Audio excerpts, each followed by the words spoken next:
12:29:08 के बाद इसकी शुरुआत होगी और उसी दौरान प्राण प्रतिष्ठा यानी चेतना का जो भाव होता है वो जागृत किया जाता है। और पंडित जी, क्या ये इसलिए होता है क्योंकि एक तो पाषाण की मूर्ति हम तैयार कर रहे हैं, लेकिन उसमें वो भाव जिसके बाद जब भक्त पहुंचे तो उसको भाव को समझते हुए उसकी जो इच्छाएं हैं वो ईश्वर पूरा करें, यही होता है? देखो, ऐसा है, क्या होती है प्राण प्रतिष्ठा? हमारे यहाँ सनातन धर्म में प्राण प्रतिष्ठा की विधि है जी, जो 4 दिन पहले से शुरू होती है। पहले प्रतिमा को जी पृथ्वी पर शयन कराया जाता है 24 घंटे। अच्छा। उसके बाद जल में शयन कराया जाता है 24 घंटे। उसके बाद अन्न में शयन कराया जाता है 24 घंटे। उसके बाद प्रतिमा को 5 देवालयों में साक्षी के रूप में घुमाया जाता है। अच्छा। 5 प्राण प्रतिष्ठित मूर्तियां उस मूर्ति के प्रतिष्ठित होने की साक्षी होती हैं, जो वाद्य यंत्रों के साथ रथ पर बैठा करके मूर्ति को घुमाया जाता है।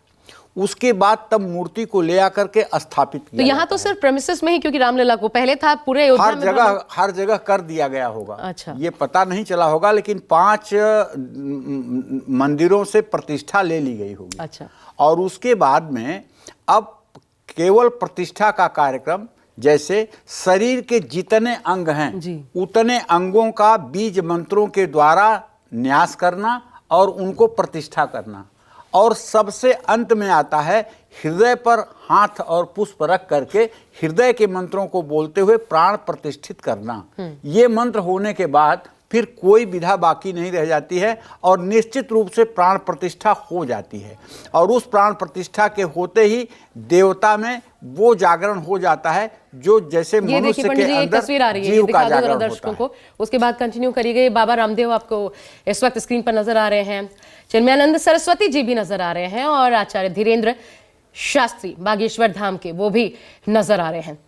सब पहुंचे में सब साधु संत एक दूसरे से मेल मुलाकात करते हुए वहां पर जगत गुरु राम भद्राचार्य जो हैं उनके भी पहुंचने की खबर है।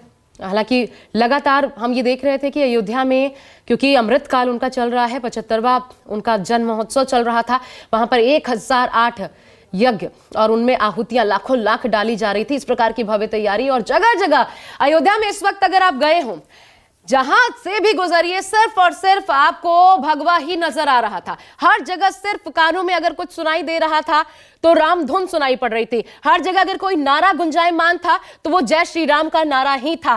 कार सेवकपुरम में वहां पर इस प्रकार के नारे जो कि मन प्रमुग्ध कर देने वाले, राम भजन के धुन, क्या साधु, क्या संत, क्या बड़े बुजुर्ग, बच्चे, अयोध्या पूरी वो त्रेता युग कैसी रही होगी ये सिर्फ कल्पना की जा सकती है। लेकिन राम जो है वो सत्य में, हृदय में कैसे विराजमान है राम भक्तों के, वो अगर कहीं आभास किया जा सकता है तो सिर्फ और सिर्फ अयोध्या में, वही इस वक्त देखने को अयोध्या में मिल रहा है। और कौन कौन से खास मेहमान यहां पर पहुंच रहे हैं हम आपको दिखाते रहेंगे। लेकिन पंडित जी, क्योंकि क्या होता है उसके बाद जब प्राण प्रतिष्ठा और एक इस पर विवाद हो रहा है। देखो आशा, यहाँ मैं तुम्हें थोड़े रोकना चाहूंगा। जी जी। इसलिए कि आज केवल अयोध्या में नहीं, पूरे भारतवर्ष के गली गली, मोहल्ले मोहल्ले में, घर घर में इतना बड़ा जश्न हो रहा है कि इतना बड़ा जश्न ना मैंने कभी दिवाली पर देखा था अपने पूरे जीवन काल में। जी, अपने पूरे जीवन काल में इतनी लंबी यात्रा जीवन की हुई है, कभी इतना उत्सव देखा ही नहीं था।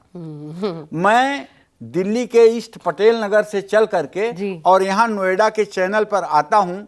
विश्वास करो, इस ठंड में भी पूरी दिल्ली भगवा से एकदम पटी पड़ी हुई है और जो मिल रहा है वो यही कह रहा है जोर से चिल्लाकर, जय श्री राम, जय श्री राम। मतलब आप कह सकते हो पूरे भारतवर्ष में एक अद्भुत उत्साह है। अब अभिवादन ही जय श्री राम हो चुका है। हाँ, एक कविता कहना चाहूंगा इस माध्यम से, आपके माध्यम से।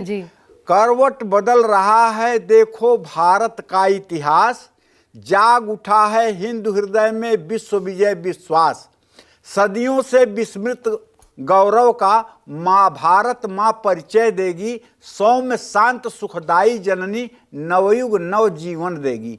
उस जीवन दर्शन से होगा मानव धर्म विकास, करवट बदल रहा है देखो भारत का इतिहास।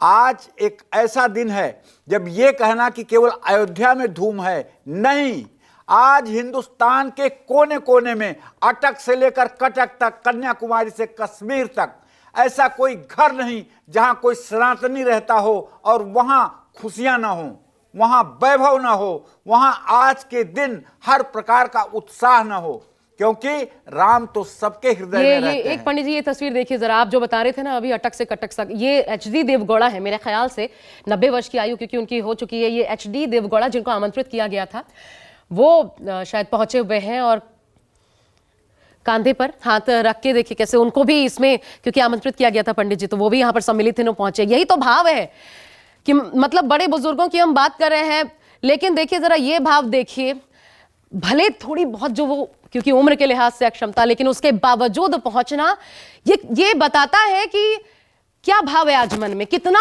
अनिवार्य है और कितना ज्यादा आज का दिन महात्म्य रखता है। ये लोगों के दिलों की भावनाएं देखने को मिलती है। इस स्थिति में भी प्रचंड ठंड है अयोध्या में, उसके बावजूद यहां इस प्रकार भी सही लेकिन पहुंच रहे हैं। आशा, आज ही का जीवन और आज ही का उनका श्वास लेना सार्थक है, क्योंकि यही साथ जाएगा। माचिस की एक तीली भी किसी के सम्मान, प्रतिष्ठा और रुतबे के साथ साथ नहीं जाती है। यही पल, यही क्षण जो बिताएंगे श्री अवध में, यही उनके साथ जाएगा। चित्रगुप्त और धर्मराज के सामने यही फाइल खुलेगी। अच्छा, किसी ने कहा आज, और ये अयोध्या में भी जो मैं महसूस करके आई वो ये था कि वो पुण्यात्मा ही है जिनको आज के दिन अवसर मिला जो अयोध्या में है और जो इसकी साक्षी आज गवाह बन रहे हैं। लेकिन एक बात और कहूंगा, आज पूरे देशवासी पुण्य के भागी हैं जो इस राम अवसर को सुन तो पा रहे हैं, सुन तो पा रहे हैं। जो सुन रहे हैं वो भी तो सुन रहे हैं। मैं इतना कहना चाहूंगा आशा जी आपके माध्यम से, ये जवाब चूंकि मेरा भागवतिक है, आध्यात्मिक है। आज 33 कोटि देवी देवता अयोध्या में इस समय विराजमान है। कोई ऐसी देवी नहीं, कोई ऐसा देवता नहीं जो इस समय छद्म वेश में अयोध्या में जाकर विराजमान न हो। सभी लोग इस समय इस पल को देखना चाहते हैं, अपनी उपस्थिति दर्ज करना चाहते हैं, क्योंकि प्रभु श्री राम अखंड मंडलाकार हैं और इनके द्वारा ही सृजन, संहार और सृष्टि का क्रम होता है। सारे देवगण 33 कोटि देवता आज अयोध्या में सरजू में स्नान करके भगवान श्री राम के प्राण प्रतिष्ठा कार्यक्रम में सम्मिलित हैं। उन्हें देखने के लिए ये चर्म चक्षु नहीं, दिव्य चक्षु की जरूरत है। आज सभी देवगण, सभी देवियां इस समय श्री अवध में विराजमान हैं। ये बात हमें ध्यान से समझ लेने की है। ना जाने किस रूप में मिल जाए नारायण, ना जाने किस रूप में अरे जहां प्रभु श्री राम का नाम है वहां सारे देवी देवता, वैसे भी हमारे शास्त्रों में वर्णन है, जिस दिन रामनवमी होती है, जिस दिन राम का प्राकट्य होता है, उस दिन सारी दरवाजे बंद कर दिए जाते हैं। सारे देवी देवता जाकर के उस दिन अयोध्या में राम जन्मोत्सव मनाते हैं। और आज जब 496 वर्षों के कलंक धोए जा रहे हैं और आज जब राम का प्राकट्योत्सव है, तो ऐसे में कोई देवता नहीं आएगा स्वर्ग आदि से? ऐसा हो नहीं सकता। सभी देवगण, सभी ऋषि मुनि, सभी आचार्य इस समय वहां उपस्थित हैं। जो लोग सशरीर नहीं उपस्थित हैं वो मन से वहां उपस्थित हैं। इस समय पूरे अखिल ब्रह्मांड में जितने भी राम भक्त हैं उनकी आत्माएं इस समय अयोध्या से जुड़ी हुई हैं। इसमें कोई अतिशयोक्ति नहीं कह रहा हूं, ये सत्य है और बिल्कुल सत्य है। जय मां विंध्यवासिनी। और कल की रात राम भक्तों के लिए बड़ी भारी और बड़ी सबसे लंबी कल की रात साबित हुई होगी पंडित जी, क्योंकि जिस प्रकार का ज्वार था, सोशल मीडिया पर जो बयार थी,